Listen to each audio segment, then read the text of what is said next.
simphephe msamo khulume nabaphansi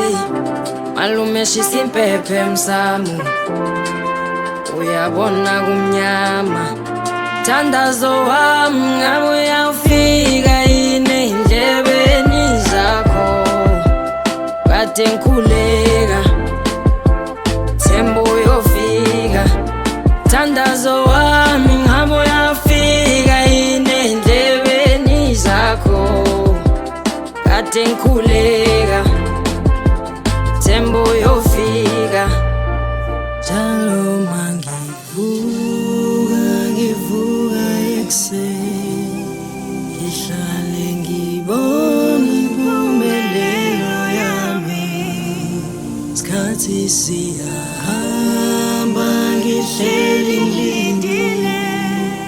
umanje ngiyayibona impumelelo yami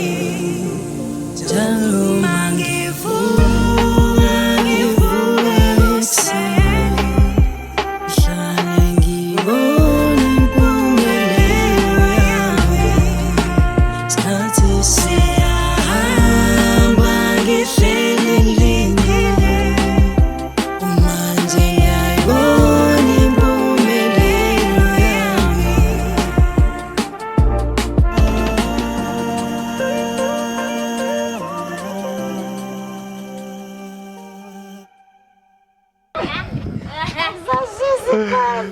Ha